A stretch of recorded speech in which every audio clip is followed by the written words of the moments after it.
imunodeficiência era um ponto que já me trazia alguns questionamentos, e esse diapositivo apresentado me trouxe o pensamento de que, de fato, os indivíduos possam ficar imunodeprimidos, né?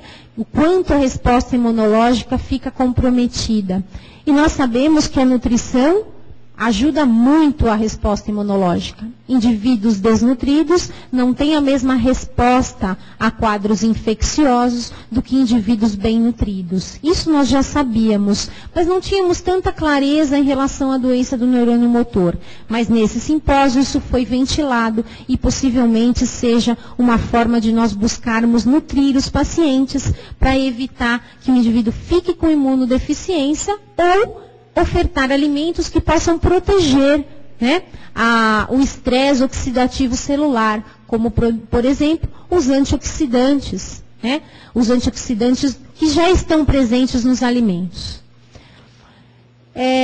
Nos apresentaram algumas coisas sobre a regulação de macrófagos na ativação da doença do neurônio motor, então, novamente reforçando a importância da parte imunológica, que o Dr. Marco deve apresentar melhor para vocês.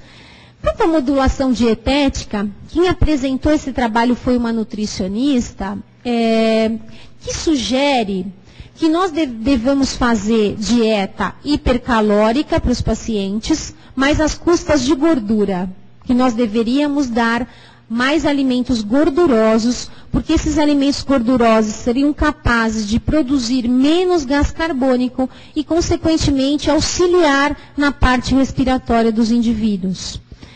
Esse trabalho foi um trabalho feito por um grupo de Chicago e ela nos trouxe a possibilidade de fazermos dietas hipergordurosas.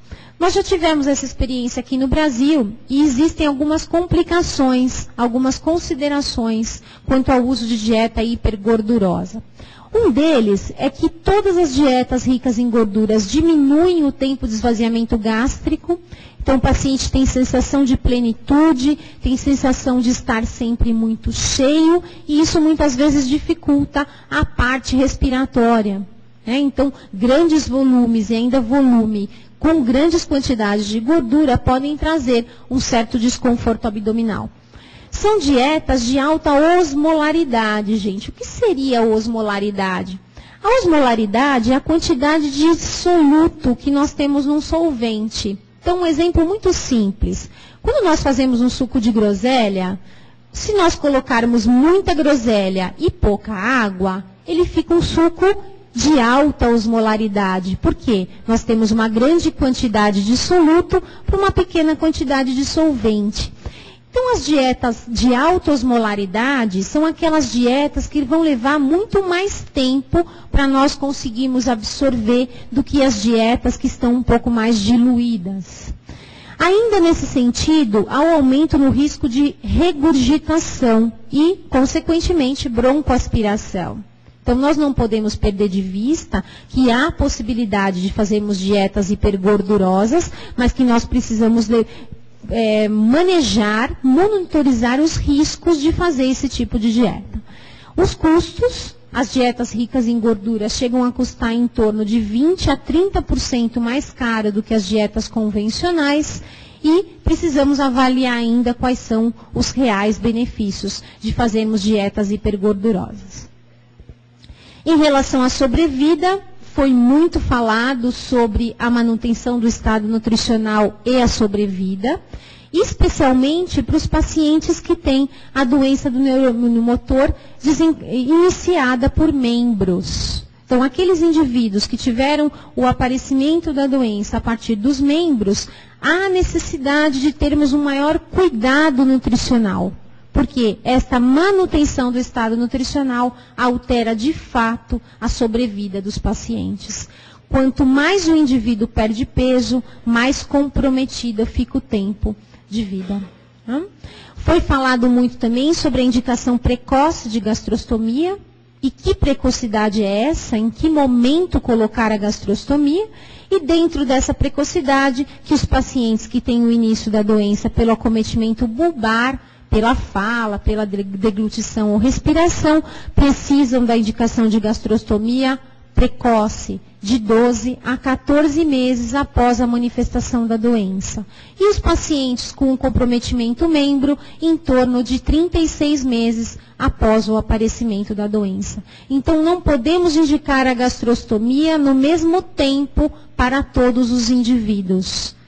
Temos que levar em consideração a forma de manifestação da doença.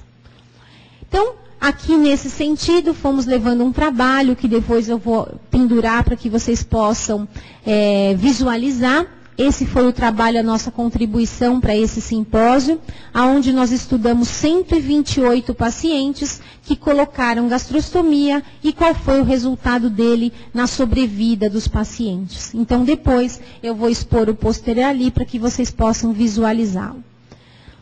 Quanto ao tratamento respiratório, nós sempre buscamos associar a nutrição, a disfagia e a respiração no mesmo bloco, porque são assuntos muito pertinentes. A disfagia, a dificuldade de deglutição, ela está diretamente relacionada com a diminuição da ingestão alimentar ou com a alteração da consistência alimentar. Então, não tem como separar a dificuldade de deglutição da ingestão alimentar. Da mesma forma que nós não podemos separar a parte respiratória da parte nutricional, da parte de deglutição, da parte de fisiomotora, e é por isso que nós somos uma equipe multidisciplinar, que temos que falar a mesma linguagem, porque se a nutrição não estiver adequada, o doente não tem a mesma resposta respiratória, e vice-versa. Então, nós precisamos tratar conjuntamente os pacientes. Então, em relação à parte respiratória, como eu disse a vocês, muito se falou do uso da ventilação não invasiva, da importância do indivíduo ser ventilado durante o curso dessa doença, para que se mantenha a perfusão, para que se mantenha a oxigenação de todos os tecidos. Então, não muito diferente do que a nossa experiência, os canadenses apresentam um trabalho em 15 grupos de equipes que tratam doença do neurônio motor, e nesse estudo eles mostram o quanto há dificuldade de aderir à ventilação não invasiva. O quanto é difícil iniciar a modalidade por uma série de questões. Aqui no Brasil, nós já temos a possibilidade de acesso ao aparelho de uma forma muito mais viável, mas mesmo assim, com disponibilização do aparelho, muitas vezes nós vimos o quanto é difícil o indivíduo muitas vezes se adaptar à modalidade. E isso também é observado em outros países, eles sugerem alguns pontos para isso. Eles apresentaram, neste mesmo trabalho anterior, o quanto a diferença na adesão, na adesão ao tratamento, de acordo com a manifestação da doença. Vejam que, novamente, o tipo de manifestação da doença interfere não só sobre o estado nutricional, não só sobre a sobrevida, mas também sobre o tratamento respiratório. Então, observou-se que os pacientes que tinham comprometimento respiratório inicial eram os que mais aderiam ao uso da ventilação não invasiva, pela própria necessidade. No entanto, os indivíduos que têm comprometimento predominante do neurônio motor superior, o quanto a adesão é baixa. Então, observamos que há a diferença também de acordo com a forma de manifestação da doença. Volto a dizer, cada indivíduo terá a indicação da ventilação não invasiva no seu momento. E é por isso que os consensos ficam um pouco contraditórios. Como nós vamos encontrar um consenso para indivíduos que têm manifestações tão diferentes, que têm evoluções diferentes? Por isso é tão difícil achar um denominador comum. Caso a caso deve ser avaliado. Eles apresentaram alguns fatores de sobrevida, relacionados à sobrevida após a ventilação não invasiva. A idade é um marcador importante. Sabemos que os indivíduos, com o passar dos anos, vão tendo maior risco aí em relação à sobrevida. Os pacientes que recebiam nutrição enteral tiveram maior sobrevida. Os pacientes que eram casados, como é importante ter família, né, gente? Os casados tinham uma sobrevida melhor do que os indivíduos que eram sozinhos. os pacientes que eram atendidos por equipe multidisciplinar tinham maior sobrevida.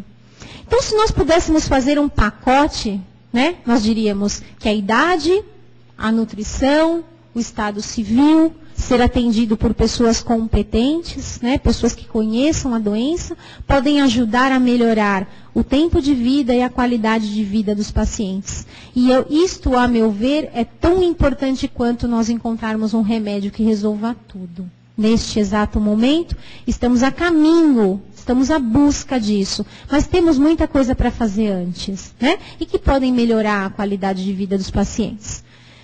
Esse trabalho aqui, na presença do meu amigo Edu, fisioterapeuta, que todo mundo conhece, esse foi um trabalho muito interessante, um trabalho desenvolvido no Hospital de Paris, onde eles mostraram uma das principais causas da não adesão ao uso da VNI.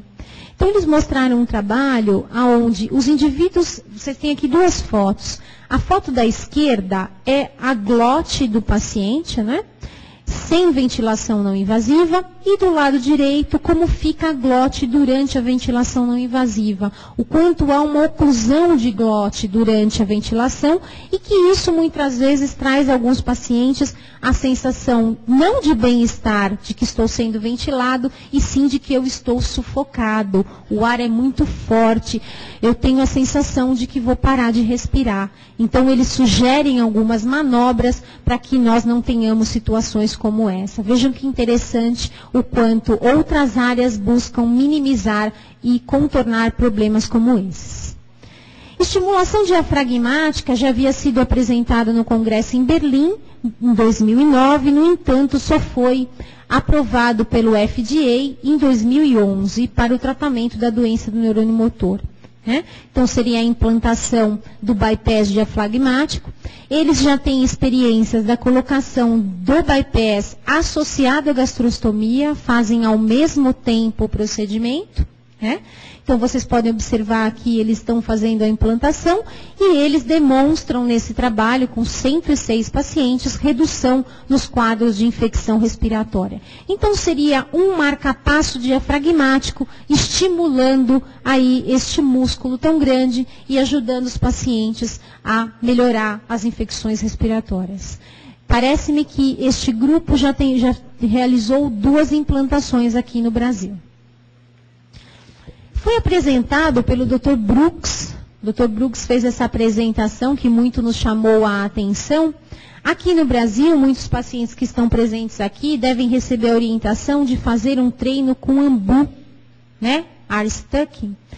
Dr. Brooks veio trazendo um colete, né? Esse é um aparelho que eles chamam de veste. E este aparelho teria aí a função de ficar fazendo insuflação e exsuflação e com isso ajudando o indivíduo a manter o funcionamento dessa porção diafragmática. Eles apresentaram resultados de redução de infecção respiratória e melhora na qualidade de vida dos pacientes. Então, este é um equipamento que está sendo amplamente utilizado nos Estados Unidos. Eles apresentaram este trabalho lá.